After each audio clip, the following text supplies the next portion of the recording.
What is going on, world? Welcome back once again. My name is Zach Novak and this is Zach Novak Plays Games. In today's video, we're going over this week at Bungie, the Destiny class update, roll intro, and I hope you enjoy.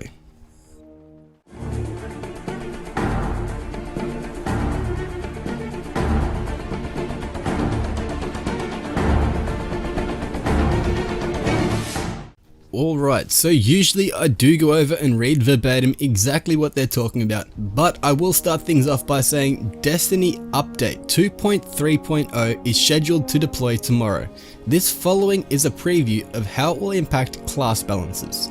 Now, I'm not going to sit here and read verbatim absolutely everything they have written, but I will go over the most important parts.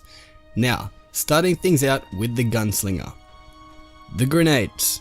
The trip mine grenade has been a dominant grenade of choice for a while. It's possible this was because the grenade did everything. Set up a trap, stick it to an opponent, miss an opponent and end up setting a trap anyway. The original intent was this grenade was used to be a trap, not a sticky, so we moved it back into that direction. Conversely, we increased the swarm grenade's damage and ability to detect opponents to improve that option. The changes are: swarm grenades increase arming radius by 0.5 meters. Swarm grenades also has a detonation damage increased by 7%. Trip mine grenades no longer attached to enemies, instead armed on impact then bounces. Trip mine grenade damage reduced by 3%. So that is freaking awesome. I'm happy with that. The changes for the actual trip mines, I got killed by them way too often. On to the next, however, we have the golden gun.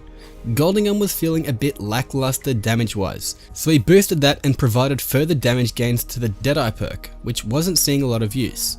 The hope is that this brings into place where it is considered a valid option in comparison to Shadow Shot for strikes and similar activities. The changes consist of base damage increased by 50% and an additional 30% against AI combatants. Deadeye now increases Golden Gun damage by an additional 30%. So that is cool. Golden Gun will finally feel like a very viable weapon against big tier adds. We also have throwing knife changes. The throwing knife was creating some frustration, especially with the incendiary blade upgrade, so we nudged the damage down slightly. This will ensure that low armor players can't be killed in a single headshot, with the extra burn damage from the incendiary blade upgrade.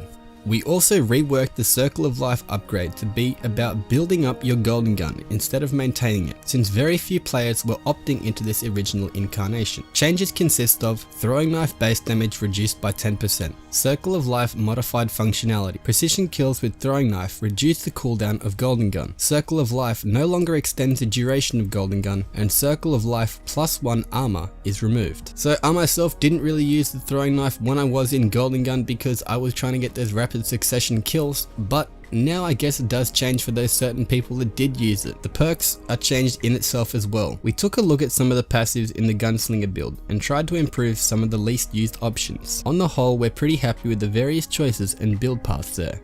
So these changes are minor. Changes consist of Scavenger, increase the amounts of grenade and melee energy awarded by 33%, Chain of Woe +1 recovery added, and Over the Horizon +1 recovery is removed. Onto the Blade Dancer. Now this is something that I was expecting to hit sometime soon. Blade Dancer mobility, particularly in the ability to quickly relocate, is proving to be a bit too advantageous.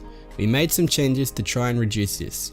The Blink ability has a recovery trade-off and Blink Strike doesn't lunge as far. Changes consist of Blink Strike incurs a -1 recovery penalty and Blink Strike lunge distance decreased by 0.4 meters. Now the Blink Strike, the backstab ability upgrade has been the source of some confusing behavior for a while, particularly when it appears to hit from the front. The valid region for backstabbing should now be more solidly behind the target. Escape Artist had some visual issues that we tried to smooth out, and fast twitch was too fast, so we slowed it down. Changes are backstab valid backstab angle reduced by 30 degrees, escape artist invisibility effect delayed by 0.5 seconds, and fast twitch recharge reduced by 20%.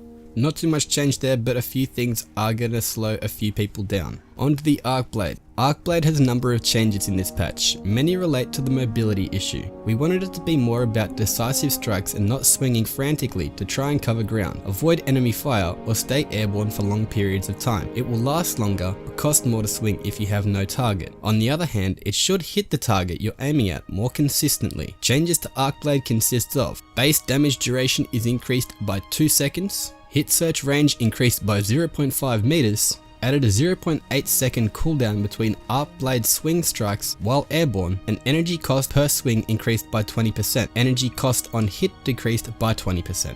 Being offensive against AI combatants with the Arc Blade has traditionally been difficult, so we upped the damage against these foes. The Encore perk will provide a significant damage boost if kills are chained together, and the Vanish and Showstopper upgrades should now have more utility. Changes are: Arc Blade damage increased by 30% against all AI combatants. Vanish now causes a player to vanish on cast in addition to its normal functionality. Showstopper damage radius extended by 1 meter. Encore killing an enemy with Arc Blade now extends its duration and grants a 150% increase to Arc Blade damage for a short time. Now, this is going to be seriously good. These changes to Arc Blade are definitely needed. Onto the Night Stalker.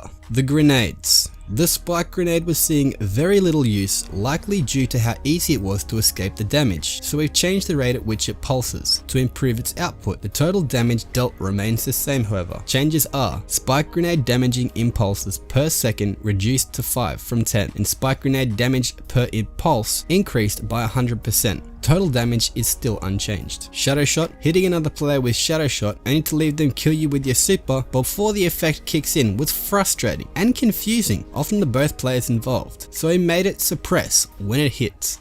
This is something I have waited for so long. Changes are: Shadow Shot now applies a suppression effect on impact. Thank you, Lord. Oh my god, my tether won't just be some little balloon that people like to pop. It's going to be something that actually stops and suppresses enemies. I'm happy with that. We have the Smoke. The Smoke ability received a number of modifications, making it less frustrating to victims, but also adding some utility against slower opponents. The package of status effects delivered on impact should be overwhelming, so we opened up more opportunities to escape. At the same time, the cloud will last longer and the initial impact of direct hit will hurt more. So they go on as the changes state. Impact damage increased by 34%. Impact suppression and damage over time duration reduced by 1 second. Jump suppression removed from initial impact status effects. Base smoke cloud duration increased by 1 second. Envenom cloud duration increased by 1 second. Envenom jump suppression removed from cloud status effects. Vanish and smoke +1 agility removed, and snare cloud duration increased by 1 second. So that is going to be pretty cool. Smoke grenades aren't going to be as annoying as they have been, but they are still going to be very viable. Onto the perks. A number of Night Stalker perks have had some changes, mostly to power up perks that weren't being chosen as frequently. The exception is Shade Step. The ability to evade, shedding tracking projectiles, and the aim of your opponents was overwhelming all the other choices in the build. We don't want it to be so easy to completely disengage or bewilder enemies, so we disabled the ability to perform 2 evades in rapid succession. Night Stalkers will only be able to Shade Step once before they have to wait for the ability to recharge, but it takes less time to recharge. Changes are: Courage of the Pack now increases recovery, armor, and agility by 2 per stack. Courage of the Pack now stacks 3 times. Lockdown increased smoke duration by 2 seconds, plus 2 additional seconds with the snare upgrade. Predator now reduces the cooldown of the Shadow Shot ability. Shade Step moves to a single dodge on a 3-second cooldown. So I, like a lot of people out there, will not be liking this. Shadow Shot, your Shade Step, it will be missed. Love it, hate it, whatever you do, this thing's getting changed and I don't like it.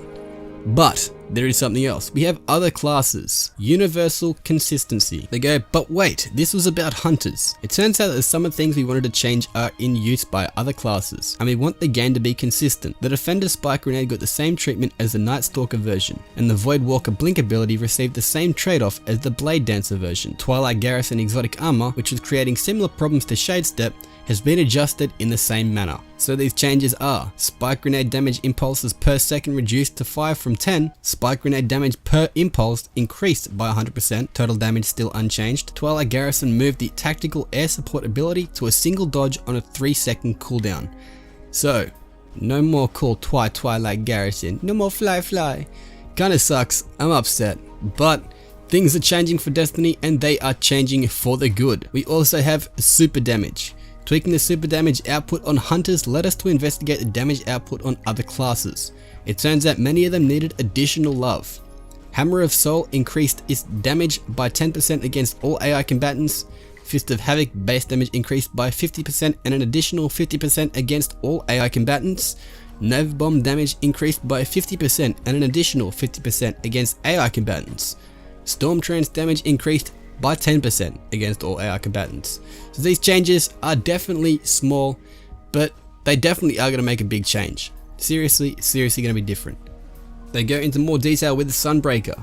The Sunbreaker has been suffering a little since we ended their reign of terror, so we made some changes to make hammers hit more consistently again. These adjustments may seem insignificant, but we remember the harsh rule of the Solar Overlords, so we're making more targeted changes. Hammer of Soul travel speed increased by 1.3% and Hammer of Soul detonation radius increased by 10%.